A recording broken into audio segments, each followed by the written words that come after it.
তোমাদের জন্য পাঠিয়েছি উজ্জ্বল প্রদীপ নরম মুবিন সুস্পষ্ট আলো। আল্লাহ সে আলো পেয়ে কি করব? আল্লাহ বলেছেন ফালিয়াফরাহু, তোমরা আনন্দ উৎসব করো। আনন্দ করলে লাভটা কি হবে? আল্লাহ বলেছেন হুয়া খায়রুম মিম্মা ইয়াজমাউন, এটা তোমাদের পুঁজি করা সম্পদ চাইতেও দামি। আর জোরে বলেন না সুবহানাল্লাহ।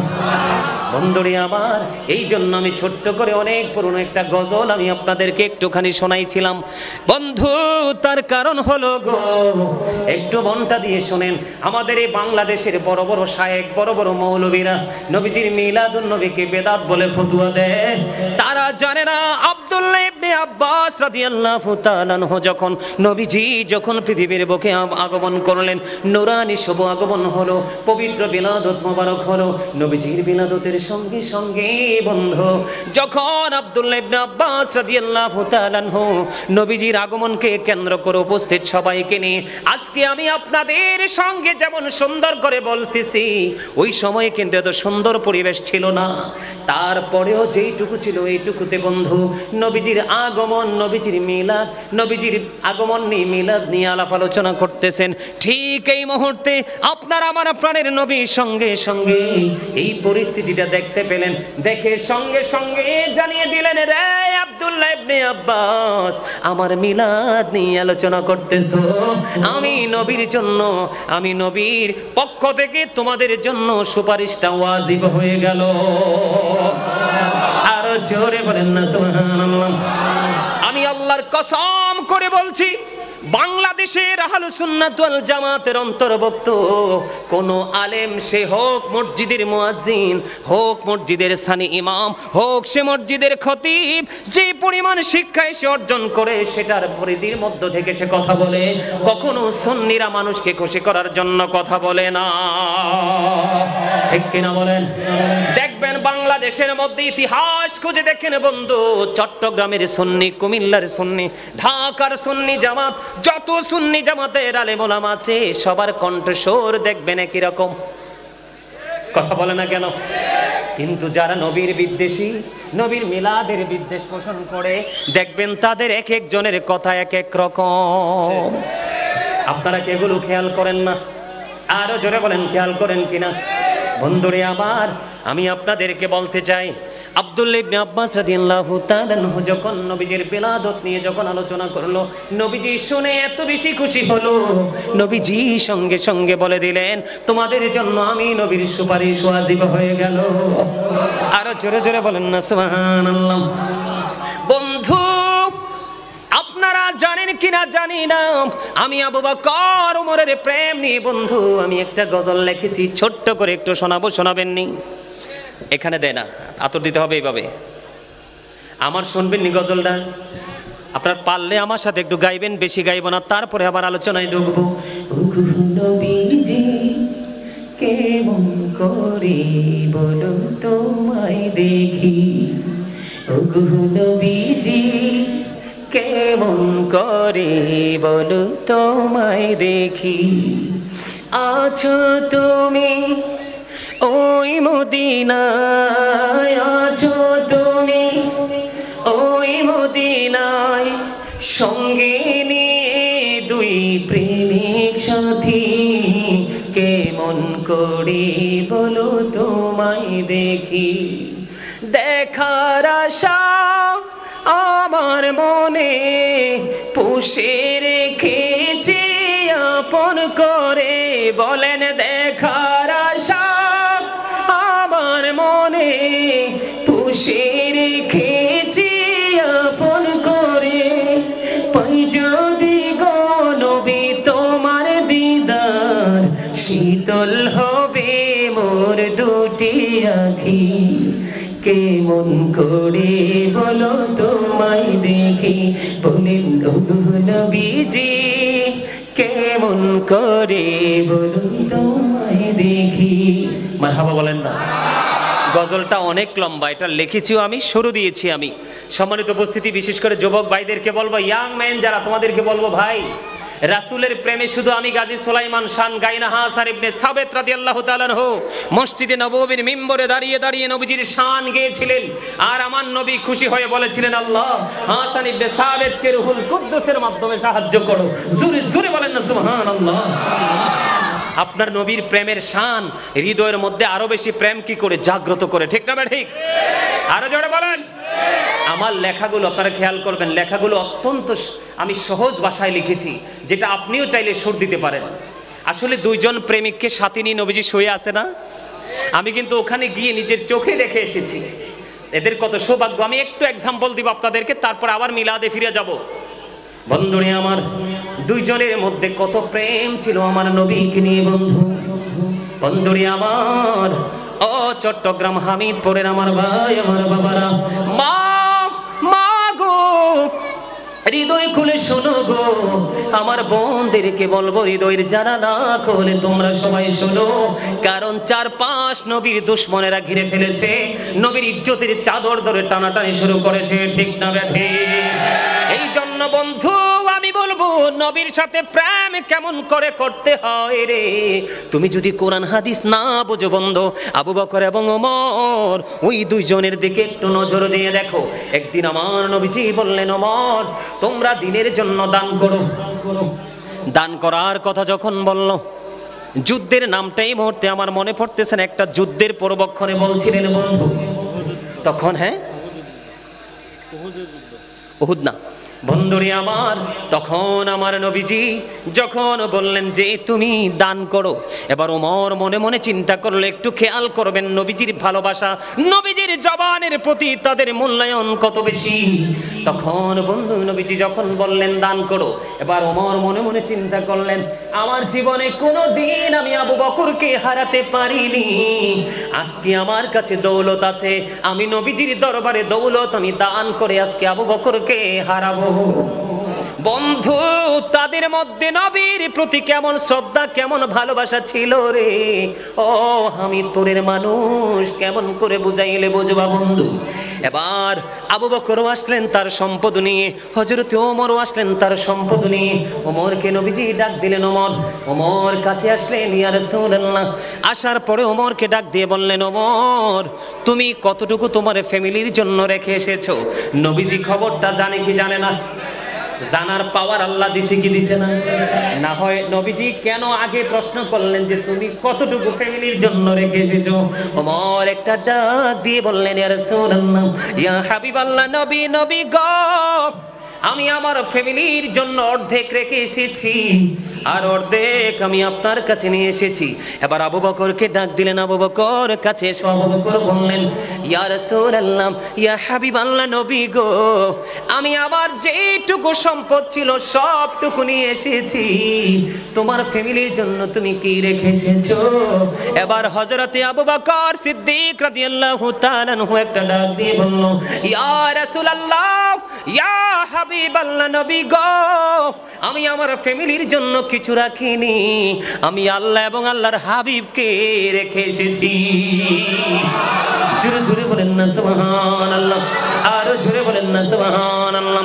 বন্ধু সেই আবু বকর একটা ডাক দিয়ে বলল, নবীর উম্মতেরা রে, তোমরা সবাই শুনে রাখো, কেউ যদি মিলাদুন নবীতে নবীর আগমনে খুশি হয়ে, কেউ যদি ঈদে মিলাদুন নবীতে মাত্র 1 টাকা খরচ করো, নবীর প্রেমে বিভোর হয়ে, নবীর প্রেমে পাগল হয়ে, আমি আবু বকর কথা দিলাম, আমার নবীর আগমনে খুশি হয়েছো, আমার আল্লাহ বলেছে খুশি হওয়ার জন্য, তুমি খুশি হয়েছো, খুশি হয়ে মাত্র 1 দিরহাম তুমি খরচ করেছো, আমি কথা দিলাম রে, আমি আবু বকরের সাথে তুমি জান্নাতে থাকবা। আর জোরে বলেন না সুবহানাল্লাহ। হযরত ওমর একটা ডাক দিয়ে বললেন, নবীর উম্মত শোনো গো, কেউ যদি ঈদ মিলাদুন নবীকে উচ্চ মর্যাদার সাথে পালন করে, কিসের সাথে? ঈদে মিলাদুন নবী, নবীর আগমনে খুশি হয়ে ঈদে মিলাদুন নবীকে উচ্চ মর্যাদা দিল, সে যেন ইসলামটাকে জিন্দা করে দিল। আমার কথা আমি এখানে একটু বন্ধু ব্যাখ্যা করতে চাই। একটি বছর ঘুরে যখন আসে, আমরা সারা বছরই নবীর আগমনের খুশিতে মিলাদুন নবী করি, তবে যেটা নবীজির মিলাদুন নবীর মাস, এই মাসে আমরা একটু বেশি জাঁকজমকপূর্ণভাবে করি, ঠিক না? আরো জোরে বলেন, করি কি করি না? এইখানে কি নতুন নতুন যারা ঈদে মিলাদুন নবী নতুন করে উদযাপন করার সুযোগ পায়, তারা কি এখান থেকে নবীর প্রেম নতুন করে শিখে কিনা? তাদের মধ্যে নতুন করে করে নবীর প্রেম জাগ্রত হচ্ছে কিনা? এটাই হলো বন্ধু মূল লক্ষ্য। নবীকে চিনতে পারলে নবীর আদর্শ তোমার মধ্যে অটো চলে আসবে। নবী চিনতে না পারলে নবীর আদর্শ কখনোই তোমার মধ্যে আসবে না। হযরত ওসমান রাদিয়াল্লাহু তাআলা আনহু তিনি বলে দিয়েছেন বন্ধু, হযরত ওসমান রাদিয়াল্লাহু তাআলা আনহু তিনি জানিয়ে দিয়েছেন, ঈদে মিলাদুন নবীতে একটি দিরহাম যিনি খরচ করবে, উচ্চ মর্যাদার সাথে যিনি ঈদে মিলাদুন নবী পালন করবে, তিনি বললেন সে যেন বদর এবং হুনাইনের যুদ্ধে অংশগ্রহণ করলো। জোরে জোরে বলেন না সুবহানাল্লাহ। আপনি আমি বদর এবং হুনাইনের যুদ্ধ দেখছিনি, যাওয়ার সুযোগ আসেনি? না না না রে, যদিও বদর এবং হুনাইনের যুদ্ধ দেখিনি, যাওয়ার সুযোগ নেই, শুধু নবীজির আগমনে খুশি হইয়া বন্ধু মিলাদুন নবী তুমি পালন করো প্রাণ করে, তোমার আমল নামায় বদর এবং হুনাইনের যুদ্ধের সওয়াব চলে আসবে। আর জোরে বলেন না সুবহানাল্লাহ। বন্ধুরি আমার, হযরতে আলী ইসলামের চতুর্থ খলিফা, চিনেননি হযরতে আলীকে? ওমা বলতে পারেন না চিনি কি? আরে দেখলেই কি চিনা হয়? এমনি কি চিনা হয় না? শুধু কি দেখলেই প্র্যাকটিক্যালি চিনা হয়, পরিচিত হয়? না হয় কি পরিচিত হয় না? ওনাদেরকে যদি এই জীবন আমরা নাও দেখি, তারপরেও তারা আমাদের কাছে চিরচেনা, ঠিক কিনা বলে? আরে জোরে। হযরত আলী রাদিয়াল্লাহু তাআলা আনহুর বয়ান শুনে আমি বড় অবাক। আমার নবীজি বলে গেছেন, I am a city of education, the gate of that city is Ali. আমার নবী বলেছেন আমি হলাম শিক্ষার শহর, আর সেই শহরের দরজা হলো আমার আলী। আমার নবীজি বন্ধু বলে গেছে যেমন, হযরত আলী রাদিয়াল্লাহু তাআলা আনহু তিনি বলে দিলেন, কেউ যদি মিলাদুন নবীতে একটি দিরহাম খরচ করে প্রাণপণ ভাবে খুশি হয়ে উদযাপন করে, তার মৃত্যু হবে ঈমানের সাথে, এবং কাল হাসরের দিন বিনা হিসাবে সে জান্নাতে যাবে। আপনারা মিলাদুন নবীতে আজকে খরচ করছেন কিনা? কথা বলে না? অনেক টাকা খরচ করেছেন, অনেক বিরিয়ানি করেছেন, মানুষকে খাইয়েছেন, টাকা খরচ হয়েছে কিনা?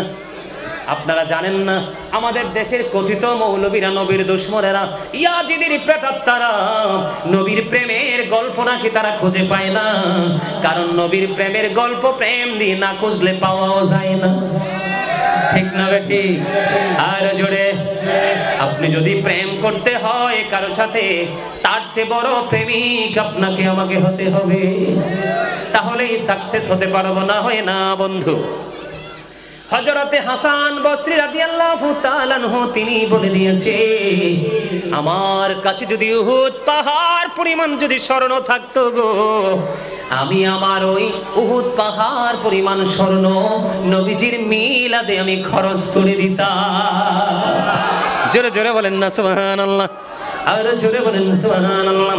হযরতে মারুফ কারকি রাহমাতুল্লাহি আলাইহি তিনি জানিয়ে দিয়েছে, ঈদ মিলাদুন নবী যদি তুমি জাঁকজমকভাবে আদায় করতে পারো, তুমি যদি পানির খাওয়ার তৌফিক থাকে পানি খাওয়াও, যদি তোমার রুটি খাওয়ানোর তৌফিক থাকে তুমি রুটি খাওয়াও, যদি তোমার বিস্কিট খাওয়ানোর তৌফিক থাকে তুমি বিস্কিট খাওয়াও, যদি তোমার পানি পান করিয়ে করানোর তৌফিক থাকে, তার মানে হলো যেটা দিয়ে তুমি পারো সেটা দিয়ে ঈদ মিলাদুন নবী তুমি পালন করো।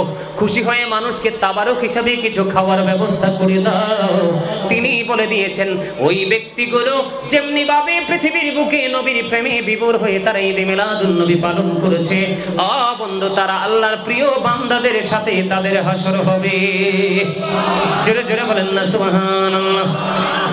বন্ধু হযরত জালালউদ্দিন সৈয়দী রাহমাতুল্লাহি আলাইহি তিনি বলে দিয়েছেন, বন্ধু যেখানে মিলাদুন নবী হবে, যেই এলাকার মধ্যে মিলাদুন নবী হবে, কেউ যদি ঘরের ভিতরে যদি মিলাদুন নবী পালন করে, সেই এরিয়াটা পুরো আসমানি গজব থেকে আমার আল্লাহ মুক্ত রাখবে। জোরে জোরে কন্না সুবহানাল্লাহ। বন্ধু মিলাদুন নবী বেদাত যে বলে, মিলাদুন নবীতে আমরা কি করি? মিলাদ পড়ি। মিলাদের মধ্যে কি করি? তারা বলে, আমরা বলে মিলাদুন নবীতে মিলাদ ছাড়া সব নাকি বেদাত। কি আর কিছু লাগতো না, কথা বলেন। কয় মিলাদ ছাড়া সব বেদাত। আচ্ছা আপনারা আমাকে একটা এক্সাম্পল দেন, এগুলো তোমরা কোট করো। মিলাদ, আচ্ছা এক্সাম্পল সহজে দিলে বুঝবেন। বিয়ে যখন হয়, একটা ছেলে আর একটা মেয়ে দুজনের তো বিয়ে হয়, কথা বলেন। এখন ছেলে তার বাড়িতে বর সাজবে, মেয়ে তার বাড়িতে কনে সাজবে।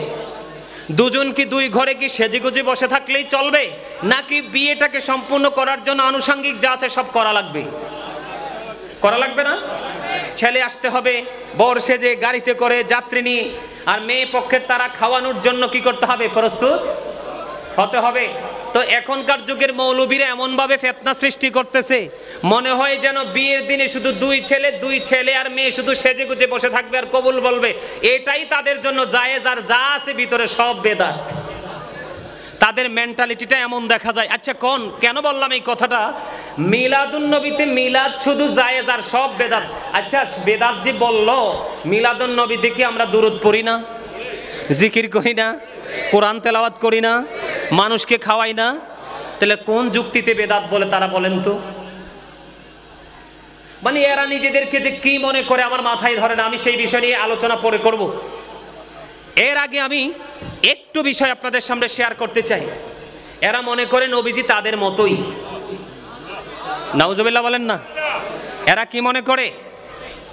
নবীজি, কথা কয় না, নবীজি তাদের মতো। নবীজি বলে ক্বালা আইয়ুকুম মিথলি, তোমরা কে আছো আমার মতো। নবীজি চ্যালেঞ্জ ছুড়ে দিয়েছে। কি করে দিয়েছে? চ্যালেঞ্জ করেছে, তোমরা কে আছো আমার মতো। কেউ কিন্তু হাত তোলে নাই, আর তুলতেও পারবে, কারণ আমার নবী বেনজির ও বেমিসাল, নবীজির মতো কেউ না। ঠিক কিনা বলেন? আল্লাহ রাব্বুল আলামিন 1,24,000 নবী তো পৃথিবীতে পাঠাইছে না? 1,24,000 নবী পৃথিবীতে আল্লাহ রাব্বুল আলামিন পাঠিয়েছে।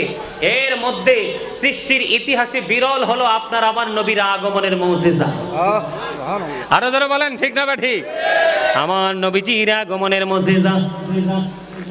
আমি আপনাদেরকে বলি বন্ধু, আমার দিকে তাকান, একটা অক্ষর কথা আপনারা ভুলে যাইয়েন না। নবীজি যখন মক্কায় ছিলেন, একদিন হযরত আলী রাদিয়াল্লাহু তাআলা আনহু নবীজির সঙ্গী ছিলেন। নবীজি যখন হাঁটতেছিলেন, আঁকাবাঁকা বেটুপেট যখন অতিক্রম করতেছিলেন, হযরত আলী রাদিয়াল্লাহু তাআলা আনহু তিনি বললেন, আমি শুনতে পেয়েছি রে, দুই পাশের গাছপালা যা ছিল আমার নবীকে সালাম দিয়েছে। আর জোরে বলেন না সুবহানাল্লাহ।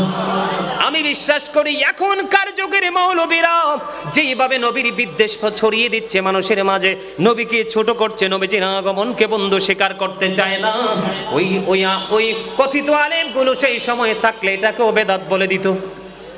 কথা বলেন না কেন? হাদিসে কুদসিতে এসেছে বন্ধু, আল্লাহ রাব্বুল আলামিন ডেকে ডেকে বলে, এই সৃষ্টিকুলের মধ্যে শ্রেষ্ঠ হলো আমার হাবিব। আল্লাহ ডেকে ডেকে বলে, হাবিব আমি আপনাকে এত সুন্দর করে সৃষ্টি করেছি, এত সুন্দর করে আর কাউকে সৃষ্টি করিনি। লাউলা কালামা খলাকতুল আফলাক, আমি যদি আপনাকে সৃষ্টি না করতাম কিছুই সৃষ্টি হতো না। লাউলা কালামা আজহারতু রাব্বিয়াতি, আমি যদি আপনাকে প্রকাশ না করতাম আমার প্রভুত্ব প্রকাশ হতো না। কথা বুঝে নিয়ে আমার নবীর মর্যাদা বুঝাচ্ছি। নবীজি না হলে কিছুই হতো না।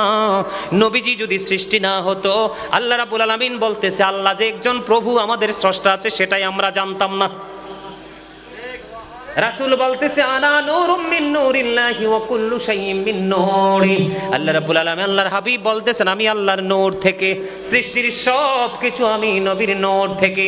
নবীজি বলতেছেন, I am from the light of Allah and everything has been created from my light.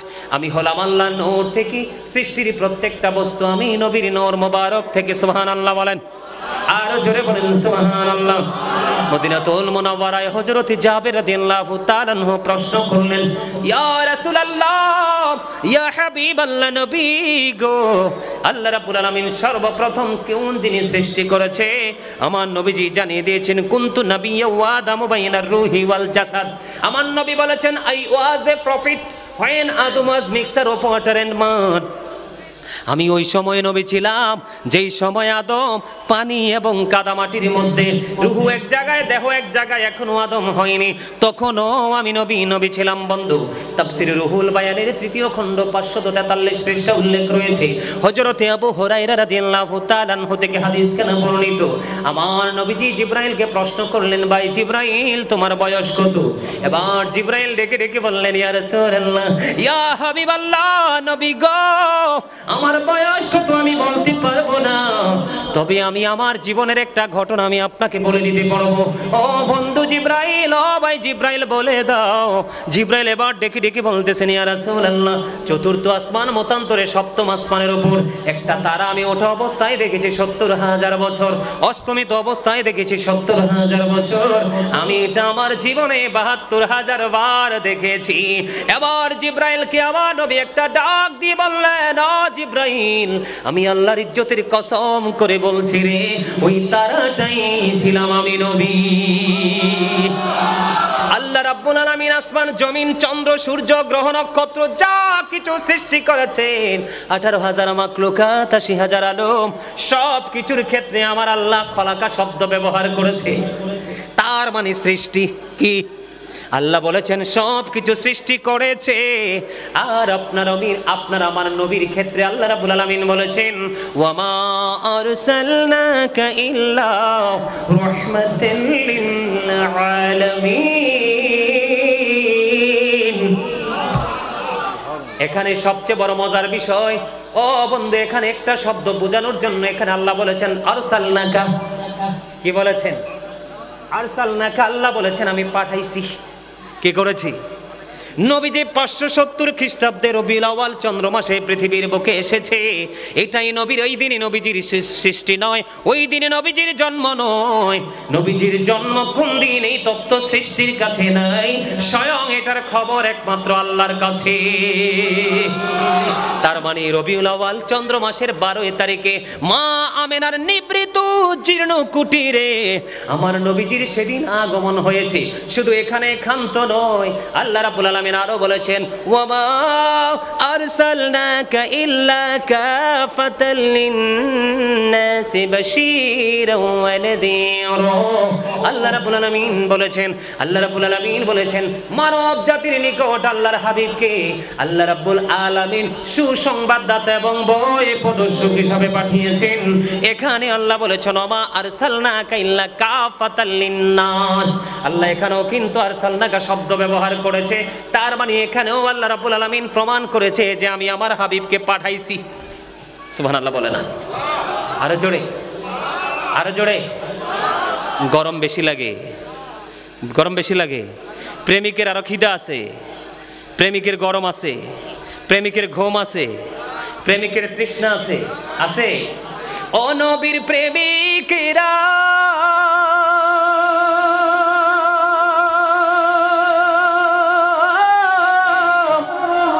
দিশেহারা মরণের ভয় করে না, প্রেম তো কিনা। বলেন ও নবীর প্রেমিকেরা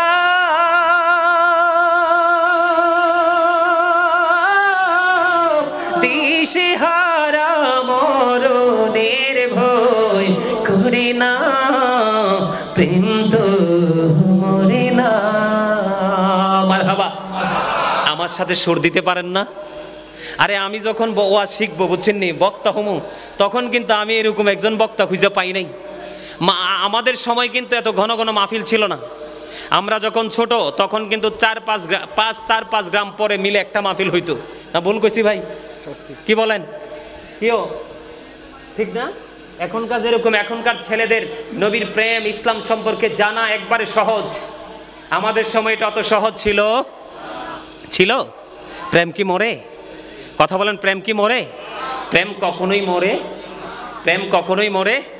আমি আপনাদেরকে বলি কেন আমি একটু শর্টটা দিলাম। আপনাদের সবার পরিচিত, আমি কিন্তু আমার আলোচনায়